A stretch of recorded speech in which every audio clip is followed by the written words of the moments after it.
court date today. This was a personal expenditure, not a campaign expenditure. For former President Donald Trump, concern turns to cleanup. I'm really proud of the work that they have been doing around the clock. After a round of dangerous and deadly weather. Artemis announcement.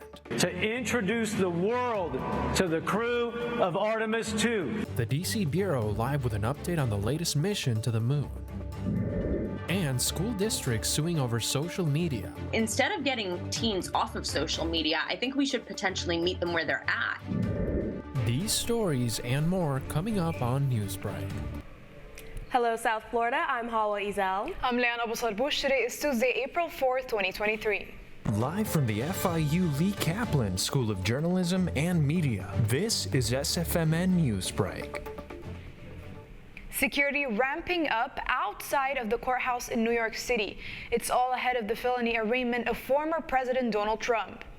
There will be no video cameras in the courtroom, and there will be no mugshots. A judge made those two decisions yesterday. The network's Christy Hernandez is in the control center with everything else we know about today's high-profile appearance. Yesterday afternoon, former President Donald Trump traveled from Florida to New York aboard his private jet. And now his historical surrender and arraignment are just a few hours away.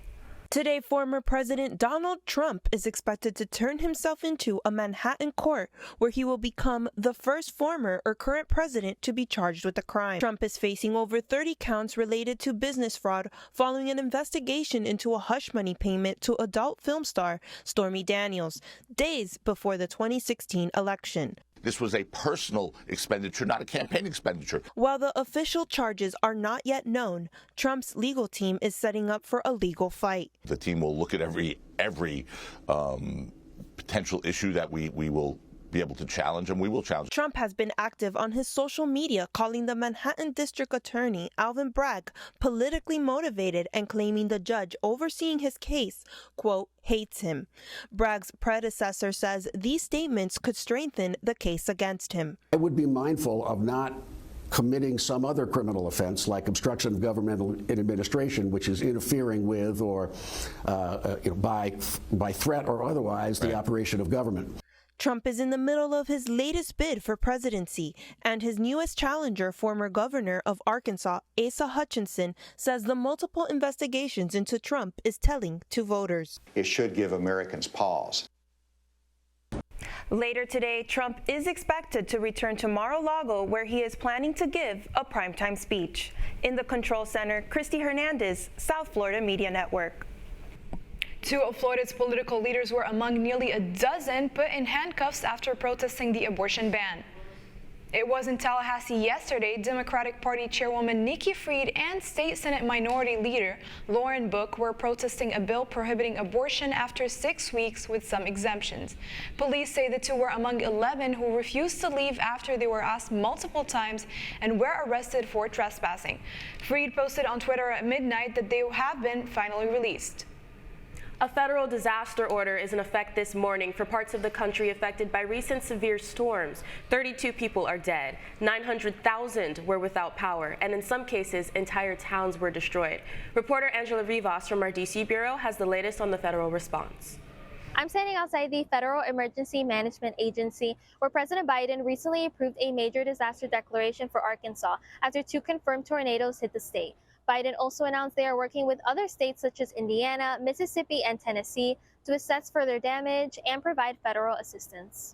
Fallen trees, downed power lines, and destroyed homes is a new reality for those waking up in 11 states around the U.S., where approximately 85 million people reside. With 59 preliminary reports of tornadoes starting on Friday, March 31st, Little Rock, Arkansas was one of the first states hit with an EF3 tornado, damaging nearly 2,700 structures and injuring 50 people.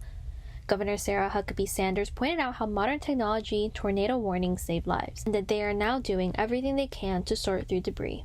I'm really proud of the work that they have been doing around the clock to clear that debris. They're going to continue working. We have activated the National Guard in the hardest hit areas of the state. We've got 40 plus members on the ground here that will be aiding in that. Tennessee also saw 3 high-intensity tornadoes that flattened homes and ripped walls from standing structures, claiming the lives of 15 residents. One man, David Pignicky, remained in his Adamsville home as a 140-mile-an-hour wind tornado tore through his home. Started rattling and shaking the house, and I grabbed her because she was trying to floating up because it done ripped the roof off the house. And we were laying there, boards flying, glass flying, everything. Biden has been seen visiting the affected states such as Mississippi and said in a statement he stands ready to respond to any additional requests for federal assistance and that he and the First Lady will be there every step of the way to rebuild and recover. This storm system is set to go down the coast to Alabama, Georgia, and Florida, which could bring severe winds and tornadoes. I'm Angela Rivas in Washington, D.C. for the South Florida Media Network. NASA has revealed the 4 astronauts selected for the first moon mission in 50 years called the Artemis II. Reporter Rachel Costa has more from the Washington, D.C. She is with us live this morning. The Artemis II is set to take off on November 2024 for a 10-day mission that will circle around the moon while the team tests out a wide range of new systems and technologies. We're here today with a mission to introduce the world to the crew of Artemis II. 4 names, 4 explorers, 4 of my friends answering the call to once more rocket away from Earth and chart a course around the moon. The team has the first woman, first person of color, and first Canadian on a lunar mission. The 4 astronauts are Mission Specialist 1, Christina Cook, who was part of the first all-women spacewalk in 2019, Mission Specialist 2, Jeremy Henson, pilot Victor Glover, who was the pilot for NASA's SpaceX Crew 1 mission, and Commander Reed Wiseman. Well, we're going back to the moon, but this is just the beginning, because we're going back to learn, to live, to create, to invent in order to go to Mars and then beyond. So this is humankind's further quest to reach out and explore this vastness of the cosmos and to understand better who we are, where we are, what we are. The test results for Artemis II's flyby, including the Orion spacecraft's life support system, will pave the way for a 3rd mission, Artemis III. NASA aims to launch the mission in 2025, and Nelson said that's when the first woman and the next man will walk on the moon.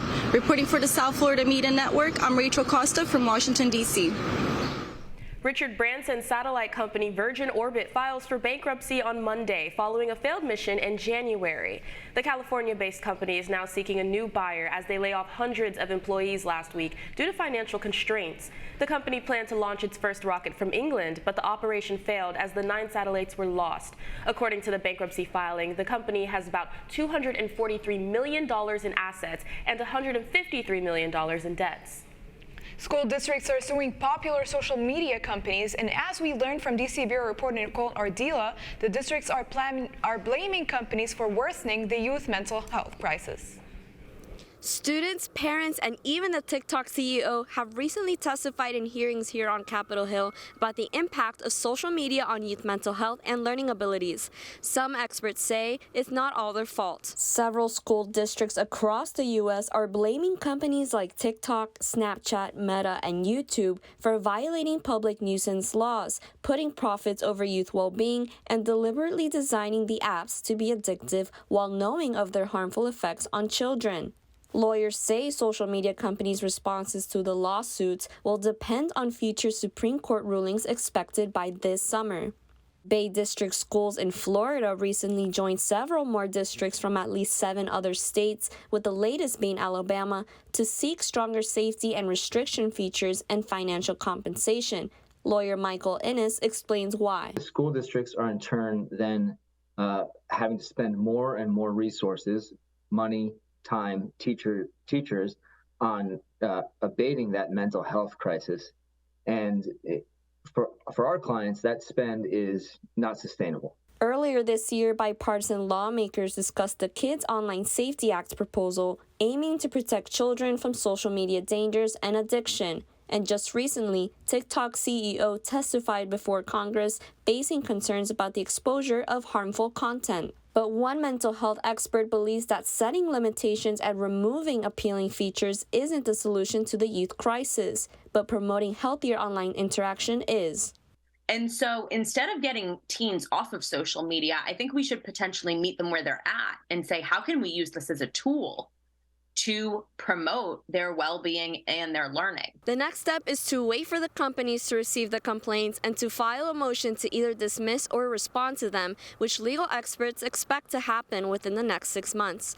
Reporting from Washington, D.C., I'm Nicole Ardila for the South Florida Media Network. College basketball fans had to stay up until nearly midnight to see the new champs crowned. That's all ahead, and so is this story. There are only 2 undefeated teams left in Major League Baseball. One of them is visiting the Marlins this week. Newsbreak will be back in 2 minutes. How prepared is your family if a tornado shows up at your doorstep, or a flood, or a hurricane? You can't just turn away a natural disaster. That's why it's important to go to ready.gov/plan now. It has the tools and tips you need to make an emergency plan with your family. So if disaster comes knocking, let's go. You'll be ready to help keep your family safe. It's just a pizza. Yes. Make a plan today. Jordan knows he shouldn't eat this entire bowl of nachos, but tonight he's earned that right, because a few hours ago in the middle of happy hour, he recognized a sign, not from the gods or a bolt of lightning, but from a double heart, a kissy face, and a 4th ha in ha ha ha. That's when Jordan knew he was buzzed. So when it was time to go, he got a ride home instead of driving. Be a legend like Jordan. Recognize your buzzed warning signs and get a ride home. Buzz driving is drunk driving. There was an old woman who lived in a shoe. She had so many children, she didn't know what to do.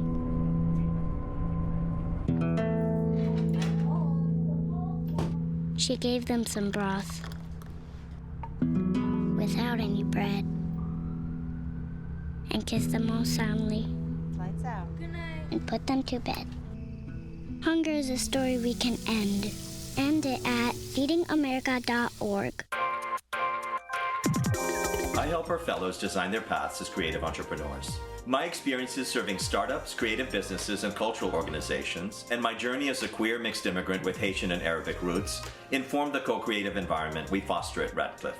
We leverage our collective diversity to encourage the building of lifelong personal learning networks and mindsets that stimulate continuous innovation.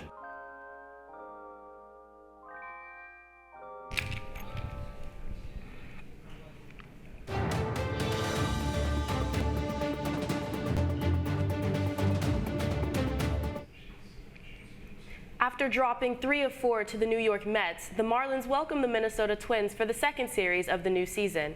It doesn't happen a lot in baseball, but the Marlins got 12 hits off of the Minnesota Twins, but managed to score just 1 run.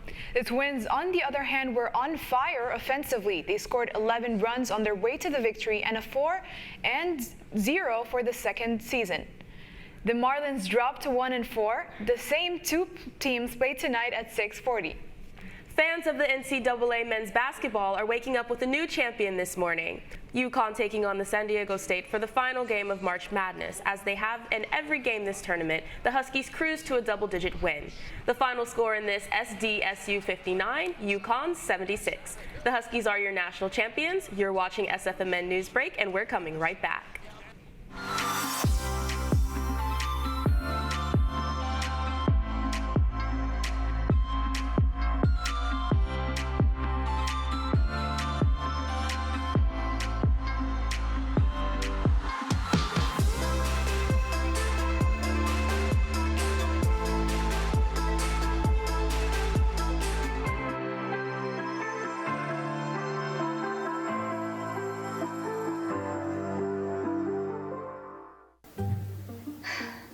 Really use a new tablet. I just don't have the money.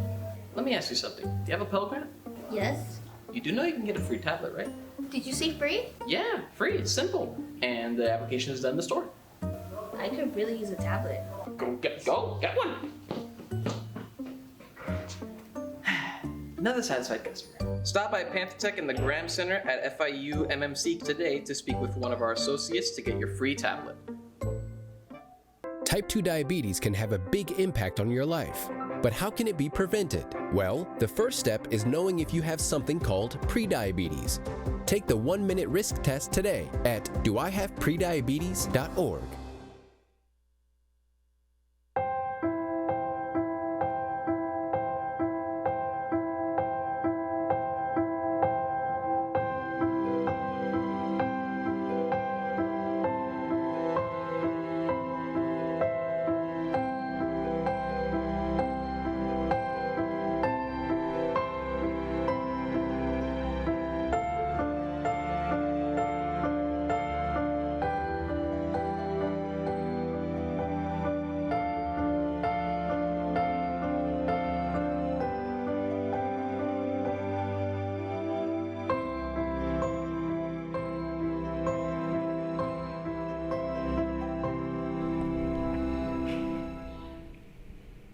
That's all the time we have for Newsbreak. I'm Leanne Abatorbush. I'm Hawa Ezel. Get more news anytime at sfmn.fiu.edu.